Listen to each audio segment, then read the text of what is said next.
Welcome, everyone. We are live on LinkedIn and YouTube, and the topic today is steeper road for zero emissions vehicles. And with us, Steve Gordonham, Executive Director of the Climate Science Coalition of America and author of 4 books on energy, climate change, and sustainable development, with over 100,000 copies in print. His latest book is a Green Breakdown. Welcome, Steve, and this is me, Armando Cavanha, the moderator. Welcome, Steve. Hello, Armando. Great to join you again. It's a pleasure for me. You sent some slides, a few slides for me. Please ask to show or to share when you want.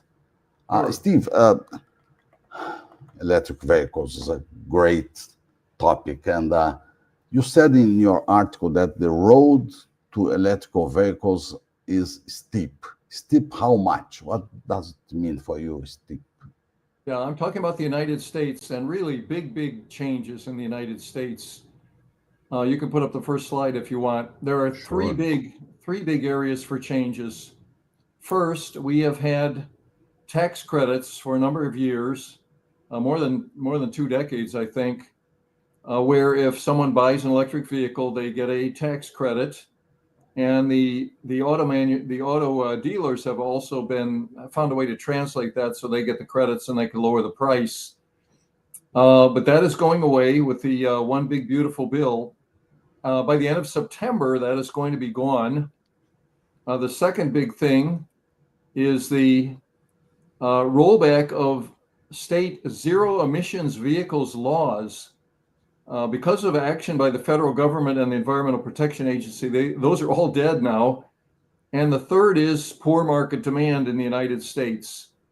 Still growing in China and some other places, but in the US, it is really flattening out. What's the percentage of electrical vehicles in the total cars in the United States we have today? You know this number? Well, I'm not sure for on the road. The sales last fall were about 8% of U.S. sales. That was December and January, November, December, January, but now they've dropped to about 7% of sales. And when these tax credits are eliminated at the end of September, it's probably going to drop lower, probably about 6% of sales. Globally, I think it's about 20%, and much of that is China. Yeah, it's too low. It's a small number. Yeah, it really is. Mr. Trump signed resolutions against state zero emission mandates, but Right, the states are against this decision of the federal government. Are them? Well, a lot of them are. So go to the next slide. Oh, sure. Yeah, for a number of years now, we have had the states passing laws saying that zero emissions vehicles must be all sales by a certain date. California is the leader, and they had a law that said that all new vehicle sales, light vehicle sales, have to be electric by 2035. Now, they had been getting waivers. In the United States, the pollution is the responsibility of the federal government and primarily the Environmental Protection Agency. That was put into law with the Clean Air Act in 1970 and has been reinforced. But the Clean Air Act also allowed waivers to be granted to states where they have pollution laws which are stricter than the federal government. And California has received more than 100 of these waivers in the last 30 years. But all of a sudden now, both the Congress and President Trump have struck down these waivers. And so California's zero emissions vehicle law no longer applies. And they also were passing laws for heavy trucks, one called the Advanced Clean Fleets Regulation. You can put up the next slide. Sure. This was passed for all new trucks in California by big companies starting January 2024. They said they had to be zero emissions vehicles, every truck that was registered. And the truckers are, have been struggling with what do they do with the cost, which is 2 or 3 times as much as a diesel truck. What do they do with the short range? What do they do with charging? What do they do with added weight? Their loads have to be smaller.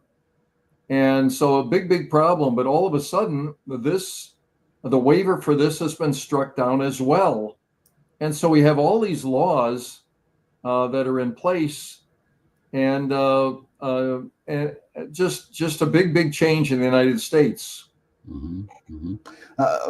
Steve, when they call zero emissions cars, they understand that it's the end-to-end process, including the energy source, coal or things like that, or Right. no?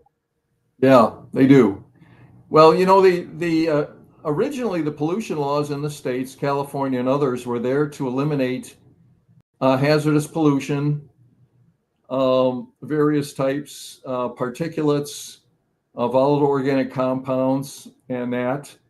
But the zero emissions vehicles laws, those particulates were basically eliminated in the United States. You can go to the next slide if you want. Sure. 1 second. Yes. This is a graph of volatile organic compounds, which are basically most of the stuff that comes out of a tailpipe except for carbon dioxide and water vapor. Well, those VOCs have been basically eliminated.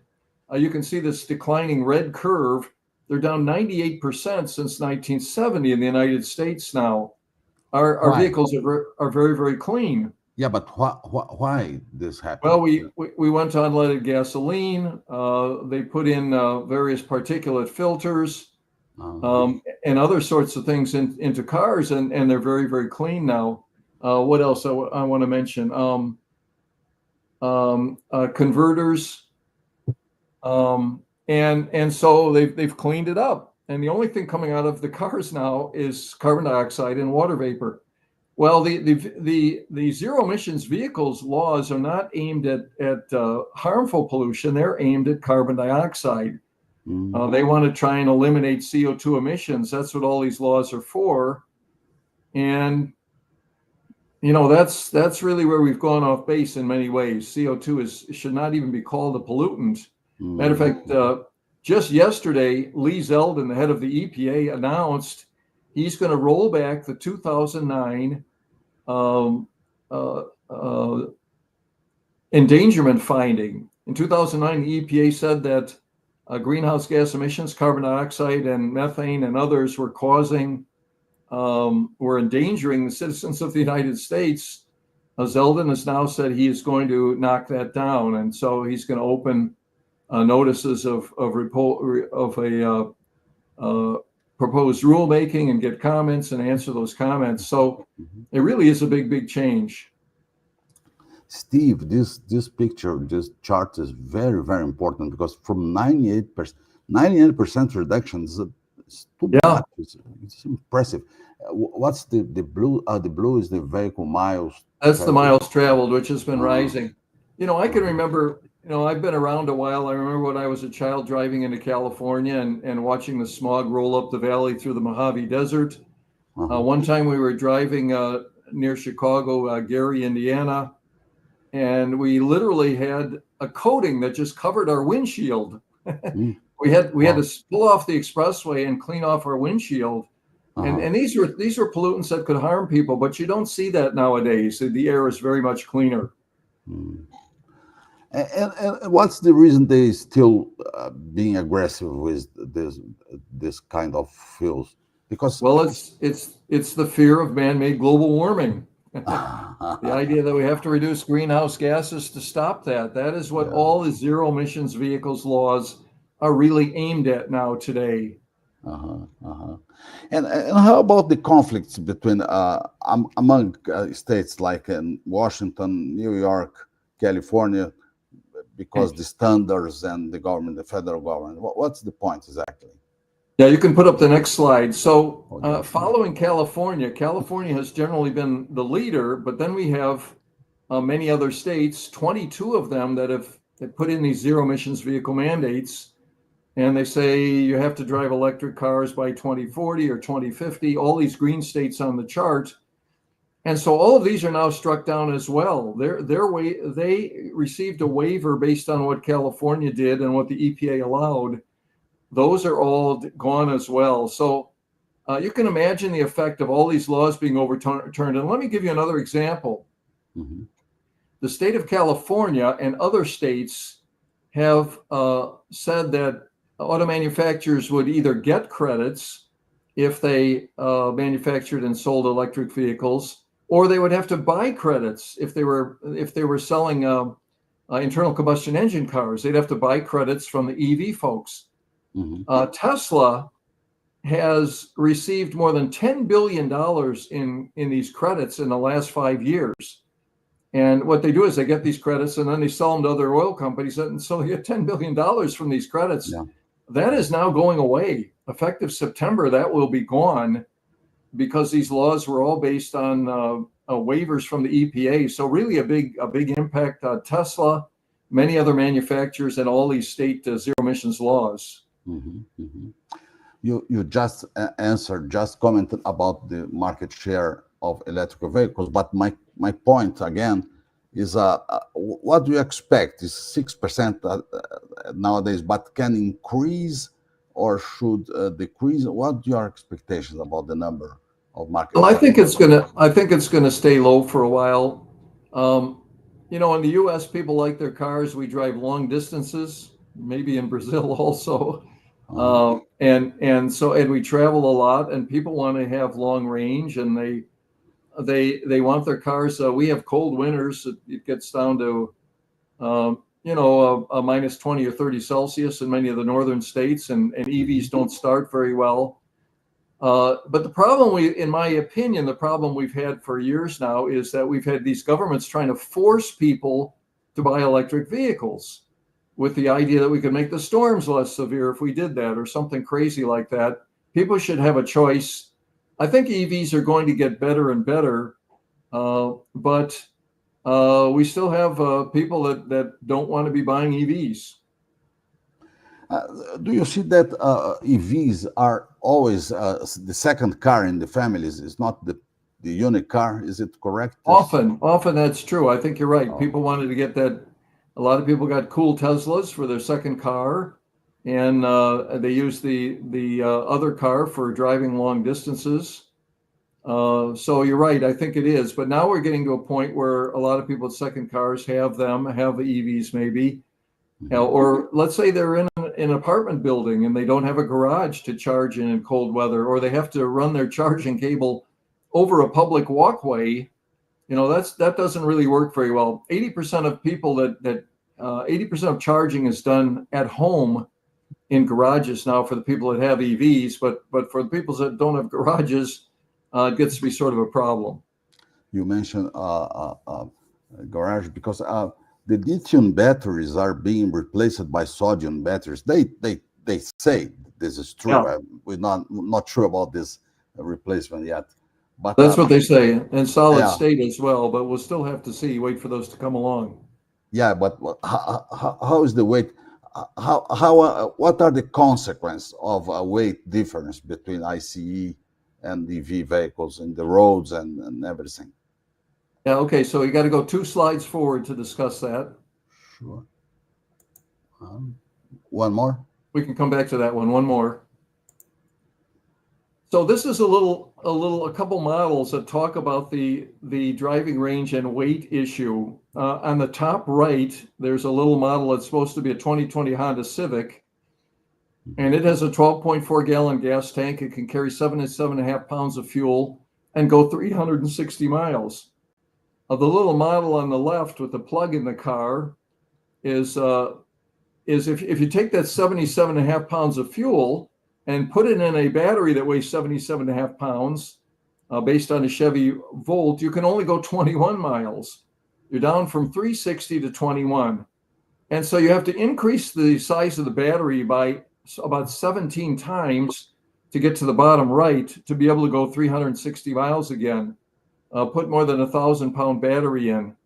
And what this means in practice is that electric vehicles are going to be about 50% heavier because of this driving disadvantage and the weight that's required to go long distances. Mm. And if you want to go down to the next slide. Yeah, but only a question here because Yeah. 34 pounds battery, is it right? Is it true? Yeah, it's pretty big. And I'll give you a couple examples. Go to the next slide. So these are these are pickup trucks. So the top one on the left is a gasoline. That's the 2023 Ford F-150, weighs about 4,677 pounds. The bottom three are EV pickup trucks. On the left is the Ford F-150 Lightning. It weighs 6,500 pounds. The one in the bottom center is a Rivian R1T, 7,100 pounds. 2,000 pounds more. Yeah, and then you got the Chevy Silverado, 8,000 pounds, a 4-ton pickup truck. Oh. And that picture in the top right is Quint from Jaws. He would say 4 tons of them. You got a 4-ton pickup truck there. But so this is an example. And what this means in practice is tires wear out faster. And also the states in the United States are now starting to charge fees for electric vehicles because they have been exempt from gasoline taxes, of course. They aren't using gasoline. And so now they're starting to pay fees because they do a lot of wear and tear on the roads and especially heavier vehicles. And that's a little bit of the future for some of the electric vehicles. Considering all variables possible, I mean, weight of the cars, everything related to a car, what do you expect of the viability of EVs for the future? That's my main question for you. Yeah, well, so EVs have certain advantages. You could charge at home, which is a terrific advantage. And that'll give you lower cost of operation. And if you're traveling small daily distances, it's good as well. Mm-hmm. But the economic disadvantages include higher purchase prices, a heavier vehicle weight, as we've discussed, shorter driving range, higher maintenance and repair costs. EVs have fewer parts in the engine. They should be lower, but so far they're higher. Higher insurance costs, and then, as I mentioned, rising license fees for the roads. Mm-hmm. So there's a bunch of issues. And for example, in the United States, the average electric car purchase price in May was about $57,700, and that's about 17% higher than the price for a gasoline car. Mm-hmm. And since the government has canceled the EV credits, that's going to go up to a difference of over 20%. And if you look at bigger vehicles, electric trucks and buses are 2 or 3 times as expensive as diesel alternatives. What happened with Hertz that made the decision to sell a large portion of its cars? What exactly happened? Yeah, so Hertz said they would buy a whole bunch of electric vehicles, and they did. They bought 60,000 of them, and then they found they had some problems. They found that people that even had electric cars, when they traveled and they came into to rent one at Hertz, they didn't really want an electric car because they'd have to mess around with waiting for it to charge, and they didn't want to do that while they were working. Then they found that they were more expensive to repair, and insurance costs about 70% more than an internal combustion engine car. And one of the reasons for repairs is if you have a collision and you damage the battery in any way, you have to replace the whole battery, and that's a $5,000 to $20,000 repair job to repair a battery. And so they lost several $100 million on their EVs, which they had to go back and they sold in the market at very low prices, much less than what they paid for them. And even the CEO of Hertz was asked to they no longer wanted him. They replaced the CEO. So that was sort of a big factor. And today I think they have a few, but not very many electrics. Mm-hmm. Mm-hmm. And about shipping, transportation, logistics, do transportation companies, do they like to transport EVs or because I heard. There was a recent headline about Matson. Matson is a major shipping company, and they announced they would no longer ship electric vehicles, no longer Why? carry electric vehicles on their ships that were transatlantic ships. Uh-huh. And one of the big reasons was there was another ship that just sank, a vessel called Morning Midas. It was coming from Asia and going north toward Alaska and then back down to Mexico as they do that arc to travel, and it caught fire, and it had 3,000 vehicles in it, and about 800 of those were either EVs or hybrids. And once those fires start, they can't put those out. All the crewmen were rescued, but the ship sank. They had something in Europe where this has happened before as well. But these EVs still they're prone to self-ignition. And when you ship a big ship with a whole bunch of EVs on it, you end up with a fire that you can't put out. So just another issue. I think they'll solve this problem over time, but right now lithium batteries can be fairly unstable. Does the U.S. have many manufacturing plants of EVs in the territory, or most of them are imported? Some of each. And Mr. Trump has come in and he's putting up tariffs on anything that's being imported, and that's a big issue. Including in Brazil. I know he's battling with Brazil right now, but good. we put tariffs on Japan. They've settled at a fairly low rate there, but we still have high tariffs that are aimed at Canada and Mexico. Need to have discussions there. But it's kind of interesting. It's already affected U.S. manufacturing. I saw one figure that said 51% of U.S. cars back 6 months ago were produced in the U.S. Now it's risen to 56% in just 6 months. So we have a lot of manufacturers are saying, "Hey, we need to build these in the U.S. and not import them." But you're right. All the automakers had very big plans to go all electric and to produce all these electric cars, and now they've scaled all those back, or many of them back, and because they're losing a lot of money on the cars as well. So. Electric vehicles are coming along. They're going to get better and better. But again, we need to give people choice to buy them, not try and force them as the states are trying to do. Europe is having trouble with electrics as well. Their car market is not growing over there.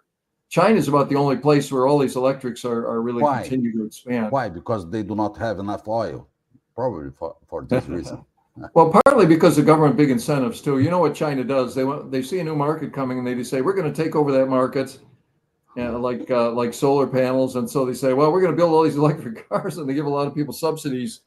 Yeah. And they've been shipping them to Europe. They're sitting on wharfs, still trying to get into Europe in many cases. So, but we'll see. Again, EVs are going to get better and better. They offer certain advantages.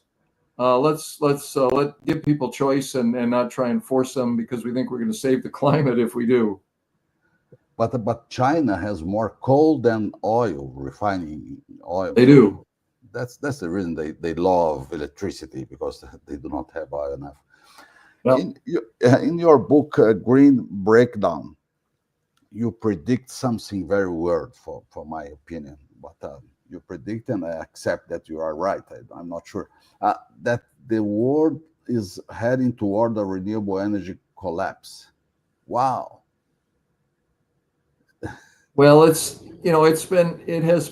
whole thing has been driven by the fear of man-made warming, and I think that fear is a little bit going to dissipate. We have at least two heads of state, Javier Milei down in Argentina and Mr. Trump now, that are pushing back against this.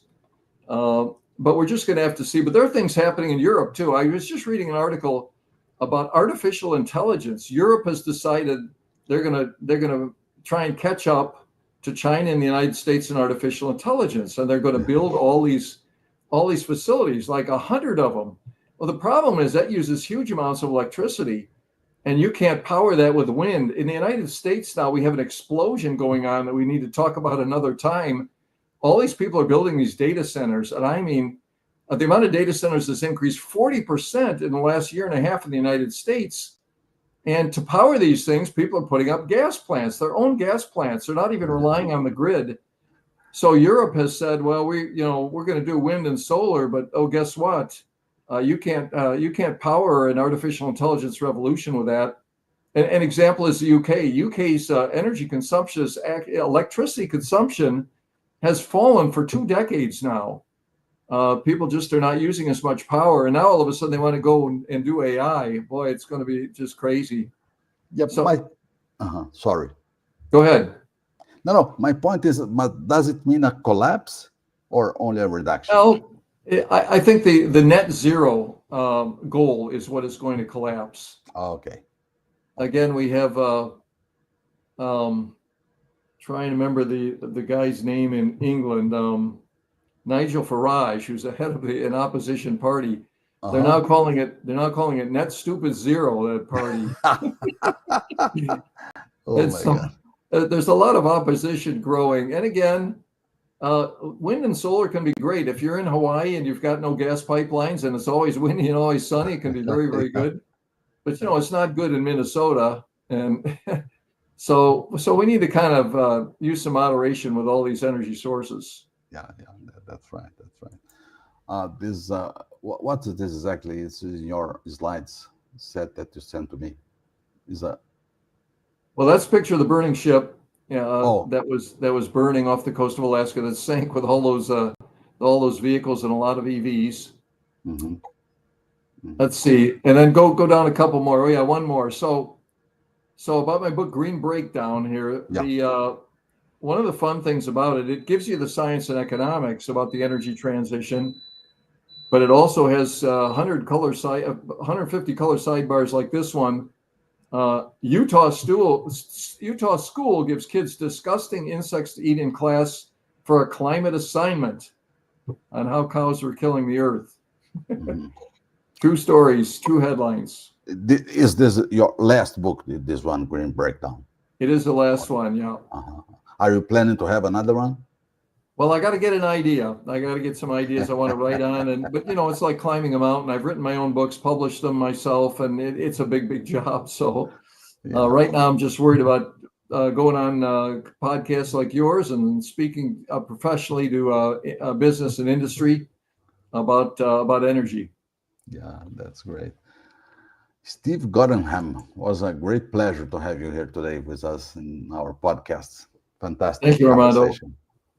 Thank you very much. Have a great day.